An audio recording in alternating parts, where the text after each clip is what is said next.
પાટણ ભાજપના ઉમેદવાર ભરતસિંહ ડાભીની વધી શકે છે મુશ્કેલી।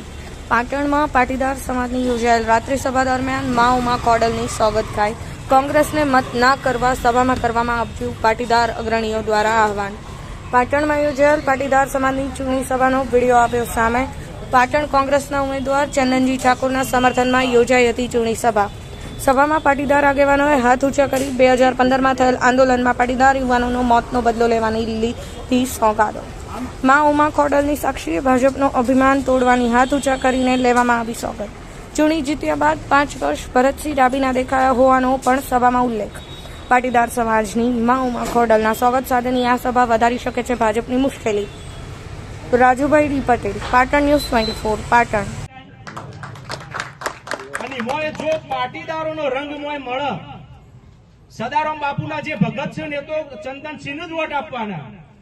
હું અંતરાત્માથી બોલું કે જો સદારામ બાપુના જે સાચા ભગત હોય ને એ તો ચંદનસિંહ ઠાકોરને જ વોટ આપું, એ બીજા આપું જ નહીં।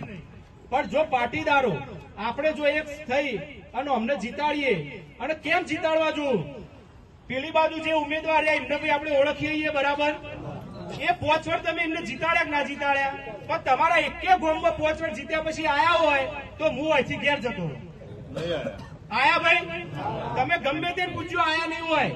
પણ ચંદનસિંહ ઠાકોર ગમે તે સામાજિક પ્રસંગ હોય, કોઈના દુઃખ પડ્યું હોય, કોઈનું કોઈ પણ કામ હોય તો ખભે ખભો મિલાઈને આપણે વચ્ચે ઉભા રહ્યા હોય તો આવા ઉમેદવારને આપણે જીતાડવા જોવું ને।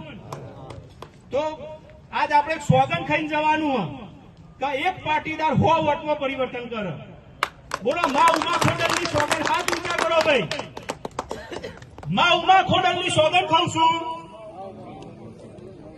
કે 2015માં અમને જે અમારા ઉપર અત્યાચાર કર્યો હતો એનો હજી અમે બદલો નહીં લઈ શક્યા, પણ આજે સંગીતજીનું અભિમાન તોડી રહ્યા રાજા રાવણની જેમ એ પાટણમાંથી જંગી બહુમતીથી જીતાડી અને લોકસભામાં આપણે ચંદનસિંહ મોકલી અને આપણે બદલો વાળીશું।